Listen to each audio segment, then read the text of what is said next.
ভিডিওটা দেখছেন সুরক্ষা electric YouTube channel Sachin Kumar Naskar. আপনারা দেখুন, আমরা এই যে প্লাস্টার হয়ে গেছে এবং আগে আমরা ফল সিলিং করার আগে আমরা এই ড্রপ লাইনগুলোকে তুলে রেখে গেছিলাম এবং তারপরে ফল সিলিংয়ের যে টেক্সচারগুলো দেখুন পট্টিগুলো মেরেছে এবং এখানে টে লাইট এবং মাঝখানে দেখুন একটা ফ্যান বক্স সেন্টার করে দেওয়া ছিল। আমরা শুরু থেকেই যখন ছাদে পাইপ ফেলি সেটাকে আমরা একদম পুরো সেন্টার করে চিকে করে ওখানে দিয়েছিলাম, তার জন্য এটা কোনো সমস্যা হয়নি, যেহেতু ওই মিডল পয়েন্ট ওইটা। আর এখানে আমরা কাটিং করেছি ফল সিলিং করার আগে।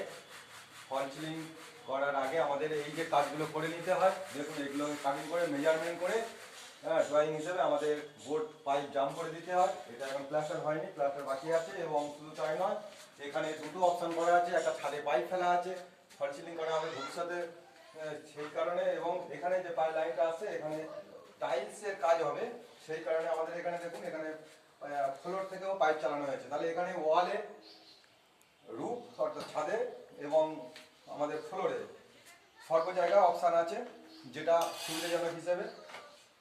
এবং এখানে কিছু মণ্ডপ পরিবর্তন হওয়ার জন্য আমাদের কিছু ফ্লোরে আমাদের পাইপ পাঠিয়ে দিতে হয়েছে। এবং দেখুন এখানে যে এই যে সাদা পাইপটা দেখছেন, এখান থেকে যে আমাদের কেবল লাইনটা এখান থেকে আউট করে দেওয়া হয়েছে এবং আমরা এই সাইড থেকে দিতে পারতাম, কিন্তু এটা সামনের ফোন করে আমরা ওই সাইড থেকে দিয়েছি এক ধার থেকে। আর কিছুক্ষণ পরে আমাদের তার আমরা ফেলবো। এখানে যেখানে ড্রয়িং করা আছে এখানে টে লাইট এবং প্যানেল লাইট হবে। তার ফেলে দেওয়ার পরে কাল থেকে আমাদের বোর্ড মারা হবে, জিপসান বোর্ড হবে এখানে। আমরা এখানে প্যারিস বোর্ড ব্যবহার করবো না, এখানে জিপসান বোর্ড, কারণ জিপসান বোর্ড সবচেয়ে ফিনিশিংয়ের দিক থেকে নাম্বার 1 এবং কোয়ালিটি অনেক হাই, তাই আমাদের এখানে জিপসান বোর্ড ব্যবহার করা হবে। আর একটা বিষয় আমি আগের ভিডিওতে একটা দেখিয়েছিলাম যে আমাদের ওইখানটা কেন আমরা প্লাস্টার করিনি, কারণ এটা প্লাস্টার করতে লাগে না। এটা ছাদের ডায়ামিটার 4 ইঞ্চি থেকে 4.5 ইঞ্চি প্লাস, সেক্ষেত্রে আমাদের নিচের সিলিংয়ে আমরা যে শুধু প্লাস্টার করা হয় ওয়ালটাকে মানে সিলিংটাকে সমান করার জন্য, কিন্তু সেটা করাতে হয়নি, যেহেতু ফল সিলিং হচ্ছে ফল সিলিং দিয়ে কভারেজ হয়ে যাবে, তাতে কোনো ছাদেরও ক্ষতি হওয়ার কোনো সম্ভাবনাও নেই। আর দেখুন এই ট্যাক্সচারটা পুরোটা ঘুরিয়ে আপনাদের দেখিয়ে দিচ্ছি। এই ট্যাক্সচারটা কমপ্লিট। আর আমাদের সঙ্গে যোগাযোগ রাখতে পারেন, আমাদের মোবাইল নাম্বার 8016701006, সুরক্ষা ইলেকট্রিক। আপনি ইউটিউব, ফেসবুক, গুগল, ইনস্টাগ্রাম সর্ব জায়গা পাবেন, সচিন কুমার নস্কর নামে সার্চ করলে আপনারা পেয়ে যাবেন। আর আমি ট্যাক্সচারটাকে পুরোটাই দেখাচ্ছি। আর দেখুন এই যে 5 ইঞ্চি গ্যাপ আছে, এই গ্যাপটা দেখুন, এই গ্যাপটা ওয়ার্ড আপ হবে।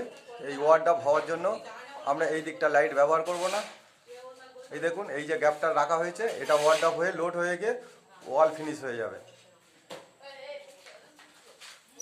আর দেখছেন ফ্যান বক্সটা সেন্টারে শুরু থেকেই দেওয়া বলে কোনো রকম অপশান চেঞ্জ হচ্ছে না, কারণ অনেক সময় চিকেতে আমাদের পাকার পয়েন্ট সরাতে লাগে। আর এই দেখুন এখানে এই ওয়ালটা এসি লাইনও হবে।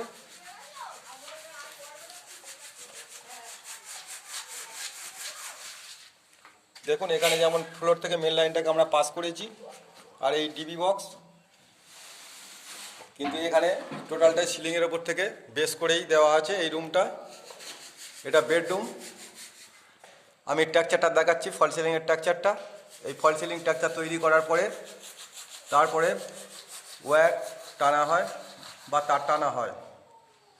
আর এখানে যে বেডের অপশান আছে, বেডের অপশানে দুটো সুইচ, দুদিক দিয়ে সুইচ বোর্ড করা হয়েছে, কারণ দুজনে দুদিক দিয়ে ব্যবহার করতে পারবে। 2 ওয়ে সুইচ এবং পাকা রেগুলেটর সেই অপশান করা আছে।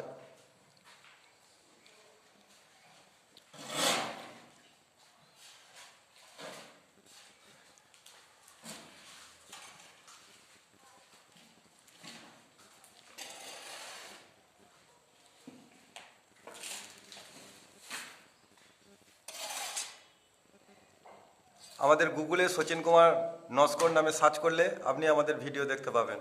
আর আপনাদের কোনো প্রশ্ন উত্তর থাকলে আপনারা কমেন্ট বক্সে আসতে পারেন। এবং এই যে বোর্ডটা করা আছে এটা লুকিং গ্লাসের জন্য।